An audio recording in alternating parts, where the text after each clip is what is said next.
Impact Wrestling reportedly reached out to former AEW World Champion following his departure from All Elite Wrestling and threw the offer out there, with some suggesting the former WWE Champion could actually appear this coming weekend at Bound for Glory in Chicago. Dynamite bounced back big when it came to the ratings this week, drawing over 900,000 viewers after last week's defeat against NXT in the Tuesday night's head-to-head battle. Speaking of that, Chris Jericho has opened up on his thoughts about Dynamite's defeat to NXT last week, suggesting that WWE shouldn't get too overconfident considering some of the big stars they put on their third brand show. Jericho has also defended Tony Khan's Twitter activity amid the fallout of the head-to-head Tuesday night battle last week. Roman Reigns, an update on his creative in WWE now that Triple H has complete creative control in the company and not Vince McMahon. An update on the ticket sales for Survivor Series, with WWE opening up more seats and selling more tickets due to the huge demand for the November PLE. Several stars are set to miss the Crown Jewel Premium Live event next month, as WWE is going to be running a live event the very same day. We'll let you know who's likely to miss out. Tiffany Stratton has been added to the main roster live events, and also Adam Copeland says that wrestling in Japan and Mexico is now a possibility.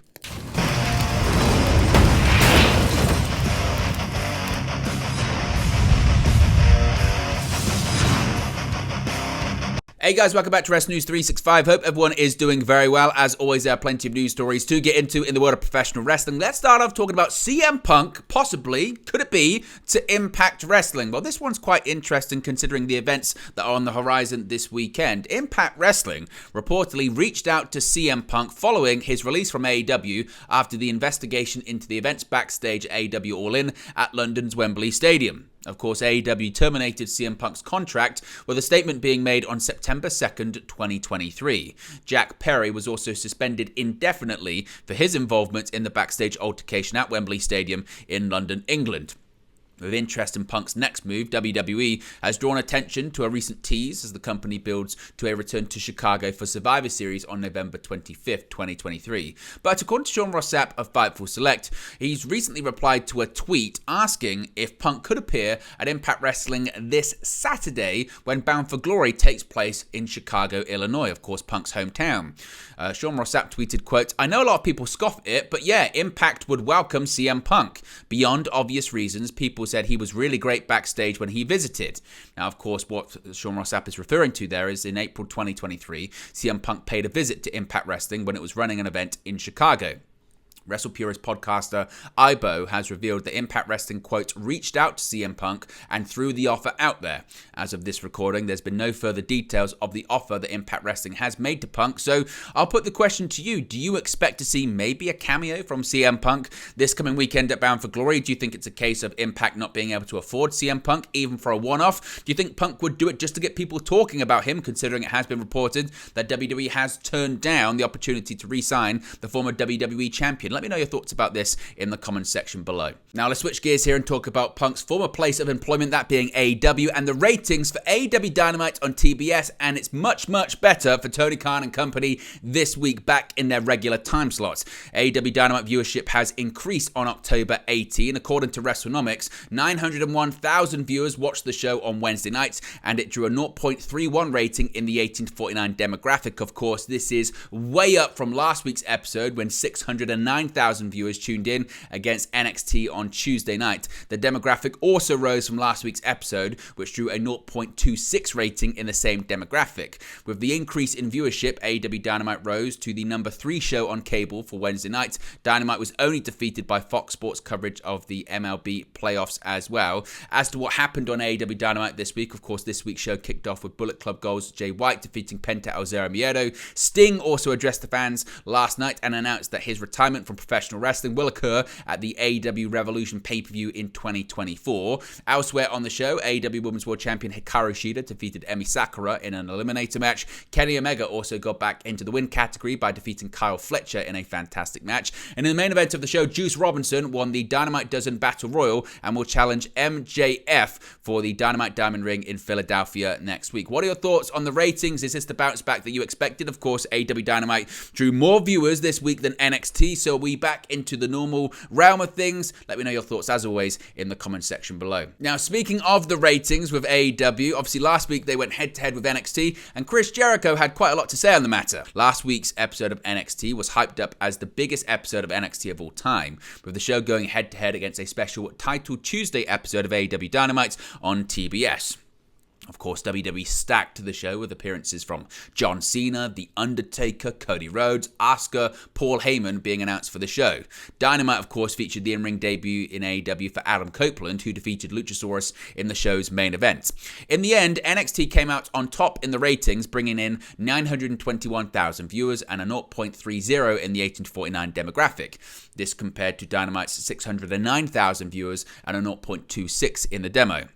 Speaking to The Messenger, AEW's Chris Jericho spoke about the ratings battle, warning NXT not to get too far up your own ass after the victory. Here's what Jericho had to say about it. He said, quote, you can bring in Cena and Undertaker and Cody, everybody else, so much because nobody wants to work on their secondary show all the time. And it was a fun little, hey, F you, AEW. I didn't even really worry about it. I told Tony, well, if you want to fire back, bring in Shaq and Snoop Dogg and those types of guys, Mike Tyson, but Tony didn't do that. We relied on our show and our guys and our girls, and that's the way it's always been for us.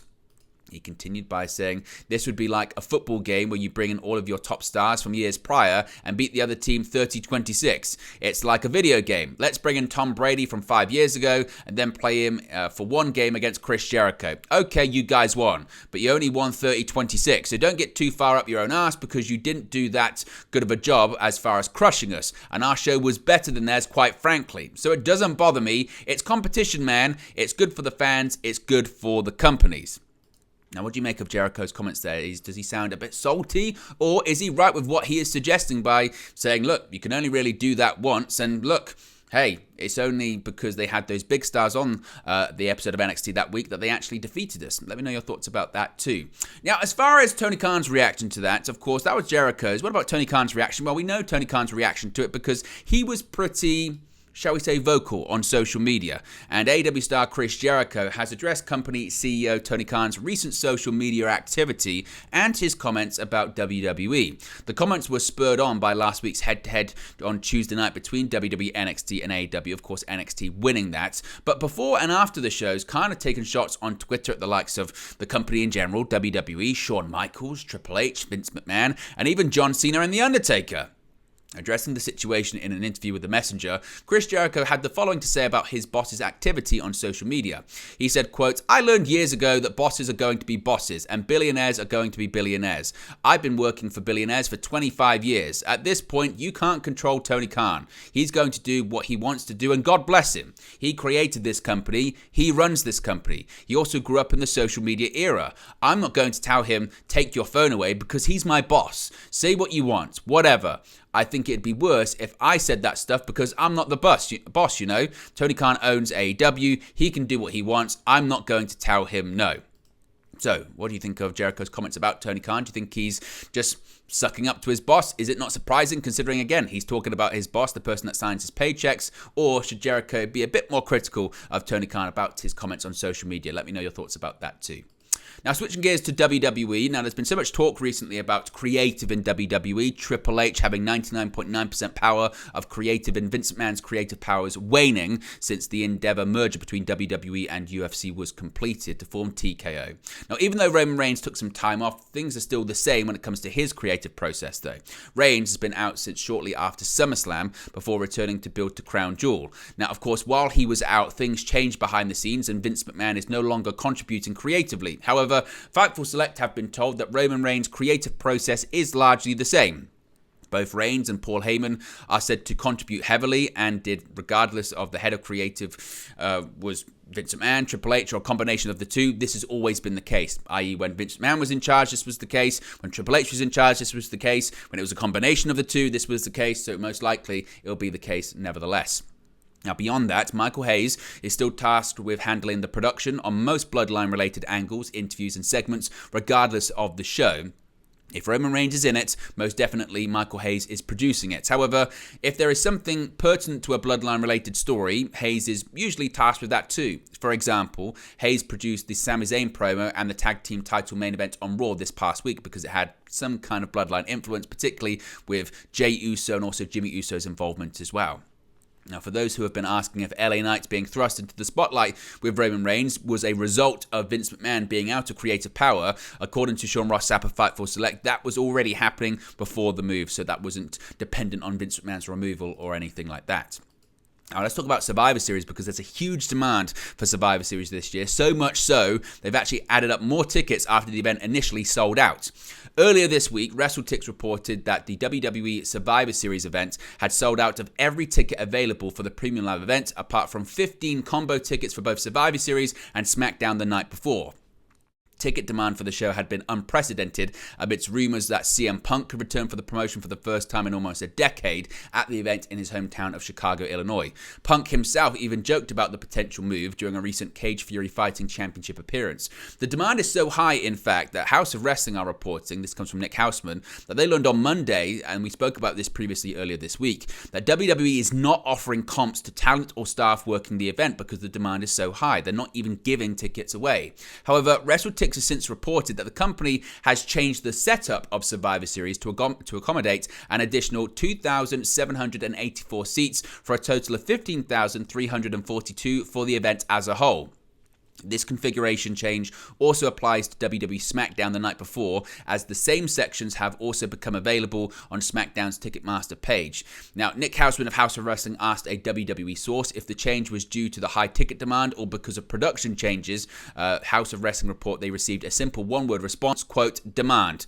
Another source gave some more insight into the move, noting that the All-State Arena is small enough that having a Titantron is actually a hindrance. As a result, it made more sense to not have it for SmackDown and the PLE on top of allowing more seats to be sold to satisfy the high demand. So most likely, we're probably going to see a similar setup that we saw at the international premium live events earlier this year, like Backlash or Money in the Bank, for instance. Unlike those events, however, the WWE source believes that Survivor Series will have a straight ramp, giving it a very old-school MSG style feel, and could feature a small Tron above the entranceway. However, the setup could be modified further if additional tickets are sold quickly, which would remove the need for a Tron entirely to open up sections directly behind the entranceway. So we've really actually gone from a big stage setup to a smaller stage setup to maybe even no stage setup because the demand is so huge for the tickets for Survivor Series. But that's not the first PLE, of course. The next PLE is Crown Jewel, and we could actually see several stars missing that show because there's another live event being run the same day.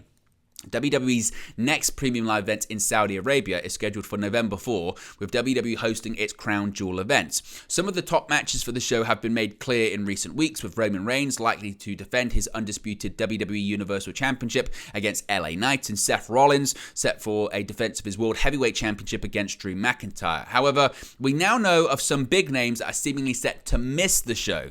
WWE is set to hold a live event in Rochester, New York, the same day as the event, as well as one in Springfield, Massachusetts the following day, which are currently set to feature some big names. It's worth noting that live event listings are always subject to change, so this isn't confirmed by any stretch of the imagination. But the events are currently listing a main event Intercontinental Championship match between Gunther, Shinsuke Nakamura, and Ricochet. Also listed for the shows are Becky Lynch versus Tiffany Stratton for the NXT Women's Championship and Io Sky versus Charlotte Flair for the WWE Women's Championship. Other names listed for the show are Carlito, Grayson Waller, Kofi Kingston, the Street Profits, the Brawling Brutes, and Amos. So those names at the moment look like they may not be on Crown Jewel, but again, certainly anything could change. Now, we spoke about one name there, Tiffany Stratton. She's also been added now to the main roster live events too. Becky Lynch made a trip to NXT last month where she defeated Tiffany Stratton to capture the NXT Women's Championship for the first time in her career. Since then, Becky has defended the title on both Raw and NXT, most recently against Tegan Nox on the October 9 episode of Raw.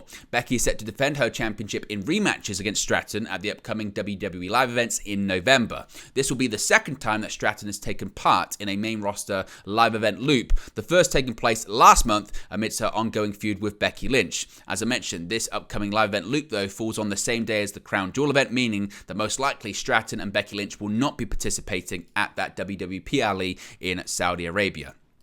Finally, Adam Copeland, now that he's all elite, it could mean we could see him in actually other territories as well. WWE Hall of Famer Adam Copeland, formerly known as Edge, made his AEW debut at the climax of the AEW Wrestle Dream pay-per-view earlier this month. With Copeland now in AEW, the opportunities for him to check off a lot of items on his pro wrestling bucket list have become available. One of those items includes a match in the Tokyo Dome, potentially against Kazuchika Okada. Speaking to the Battleground podcast, Copeland discussed the byproduct of being in AEW and the bucket list items he now hopes to check off. He said, quote, "That's pretty exciting, and a byproduct of coming here is, oh wait, hold on a second, Tokyo Dome, that's on the checklist. Arena Mexico, I went there once, I was world champion, but I wore a mask because I wanted to watch the show. I snuck in and watched the show with a mask on and just had a blast. I love the culture of Lucha Libre and the pageantry. Those two things would be very cool as a lifelong wrestling fan. Those experiences would be cool, and I didn't know they would ever be on the card, so you have to write it off, especially after I had to retire in 2011. I couldn't get those things done. Now I can get them done, and that's pretty fun." When asked about the possibility of him working a G1 Climax tournament, Copeland said, quote, "We'd have to carve out some time, I guess. Eddie Kingston did this year, so it's a possibility." Now, most likely, it doesn't look like Adam Copeland would be competing in the G1, but could you see him competing at the Tokyo Dome for New Japan Pro Wrestling? Could you see him competing in Arena Mexico, possibly for CMLL or AAA? Let me know your thoughts about that too in the comment section below. But there you go, guys. It's the latest pro wrestling news for you. Be sure to smash a like on the like button. Be sure to subscribe, bottom right-hand corner. As always, let me know your thoughts in the comment section below, and I'll speak to you again very, very soon. Hey guys, thank you for watching, listening, streaming, or however you come across this video today. Be sure to click on the video on the right there to watch our next video, or click the bottom there to subscribe, or the bottom right hand corner. Thank you very much, and I'll speak to you again very soon.